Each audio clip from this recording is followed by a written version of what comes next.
Ayan. Nagawa pa ako ng flower vase. Flower vase. Okay.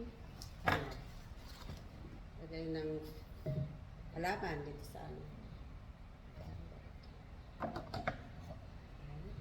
Patuloy ko dito. Putos to mga langga.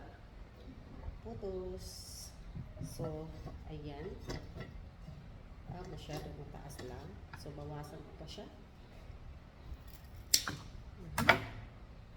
May ugat naman siya eh. Ayan, may ugat. Ayan. So, kailangan itong oops. Isa pa tayo. Tanggalin ko muna ito.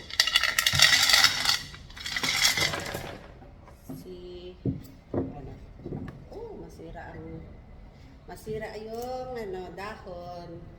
Hindi ko siya pwede baliktarin, gawa na yung itsura niya, hindi pwede. So, kailangan bawasan ko pa.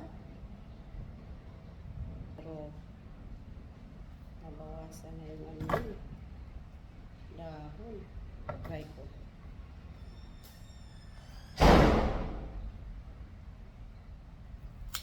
Yung ugat, masira.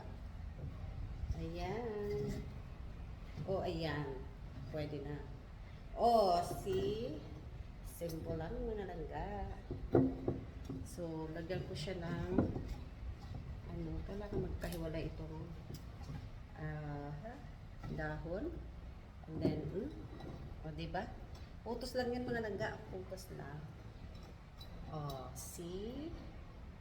Diba? Ang cute. Ilagay ko sa saan ko siya pwedeng ilagay. Somewhere in the corner, bahala na. So, we'll try. Then, lagyan ko siya ng kunting bato. Kailangan yung bato niya is dahon. Masira. Pwedeng, kailangan kunting lang siya. Nasisira. Ayoko masira yung dahon. Kasi, hindi maganda sa flower vase pag kunti lang ang dahon. So, kailangan marami siyang dahon para cute siya tingnan. Ayan.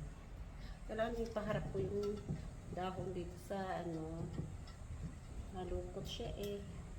Nalukot. Ayan.